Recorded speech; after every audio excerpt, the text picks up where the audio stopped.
கிறிஸ்துவுக்குள் மிகவும் பிரியமான சகோதர சகோதரிகளே, இயேசு கிறிஸ்துவின் நாமத்தினாலே உங்கள் யாவருக்கும் எனது அன்பின் நல்வாழ்த்துதலையும் வணக்கத்தையும் தெரிவித்துக் கொள்கிறேன். இன்றைய பகலின் குளிர்ச்சியான நாளின் தியான வசனம் யோவான் எழுதின சுவிசேஷம் 19ஆம் அதிகாரம் 3ஆம் வசனம். யூதருடைய ராஜாவே வாழ்க என்று சொல்லி அவரை கையினால் அடித்தார்கள்.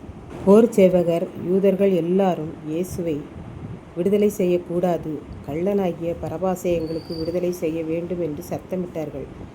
ஆகவே பிலாத்து தன்னுடைய பதவியை தக்க வைத்து கொள்ள வேண்டும் என்று நினைத்து மக்களுடைய விருப்பப்படியே செய்வோம் என்று இயேசுவை பிடித்து போர் சேவகரை வைத்து வாரினால் அடிப்பித்தான்.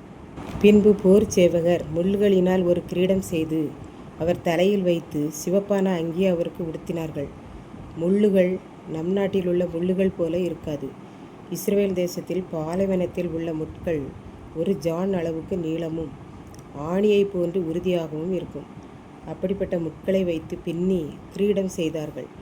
இயேசுதான் ராஜா என்று தான் சொன்னார் என்று சொல்லி அந்த வார்த்தையை வைத்து அவரை பரியாசம் பண்ணுவதற்காக அப்படி ஒத்த கிரீடம் செய்தார்கள் என்று பார்க்கின்றோம்.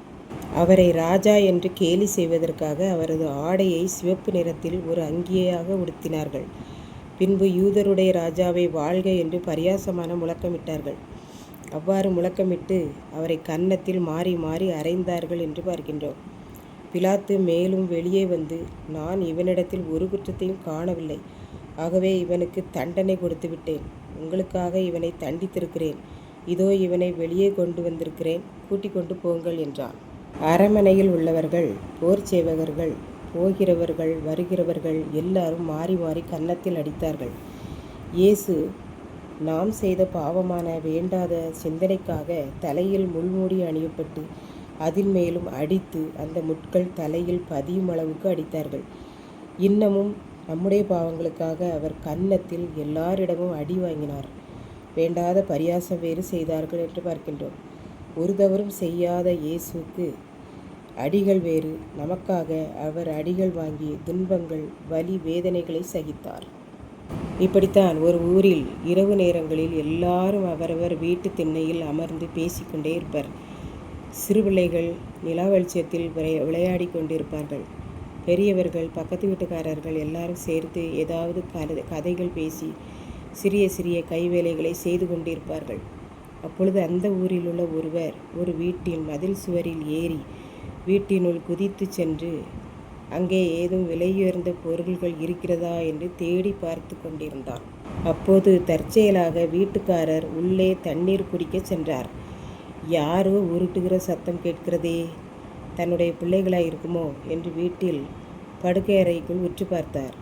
அங்கே இவன் இருந்தான். உடனே அவனை பிடித்து வெளியே கொண்டு வந்து பார்த்தால் இவர்கள் ஊரில் உள்ள ஒரு பையன்தான்.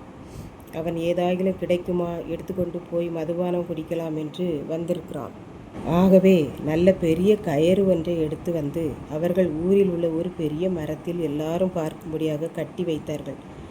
ஊரில் உள்ள அத்தனை பேரும் திரளாக கூடி வந்தனர். எல்லாரும் வாய்க்கு வந்தபடி அவனை திட்டினார்கள், அவன் மேல் துப்பினார்கள். வந்த எல்லாருமே அவனை கன்னத்தில் அடித்தார்கள். மிகவும் பரியாசமான வார்த்தைகளை கூறினார்கள். அன்று இரவு முழுவதும் அவன் அடித்து துன்புறுத்தப்பட்டான். இதை கேட்டுக்கொண்டிருக்கும் எனக்கன்பானவர்களே, அவன் ஒரு வீட்டில் திருடுவதற்காக சென்றான். அவனை எல்லாரும் அடித்தார்கள். ஆனால் நம் இயேசு என்ன செய்தார் என்று அவரை அடித்தார்கள்? பசியுள்ளவர்களை வெறுமையாய் அனுப்பாதவர், வியாதியுள்ளவர்களை கண்டால் உடனே சுகமாக்கி விடுவார். பொய் பேசாதே, களவு செய்யாதே, பொய் சாட்சி சொல்லாதே, பிறர் பொருளை இச்சிக்காதே, உன் தகப்பனையும் உன் தாயையும் கனம் பண்ணு, நேசி என்று போதகம் பண்ணினார். இதையெல்லாம் இந்த மக்கள் உணர்ந்து பார்க்காமல் அவர் இப்படி நல்லதையே செய்கிறதால் நம்முடைய மக்கள் எல்லாரும் அவர் பின்னே சென்று விடுவார்களோ, நம்மை யாரும் மதிக்க மாட்டார்களோ என்கிற பொறாமையிலே அவரை அடித்து துன்புறுத்தினார்கள்.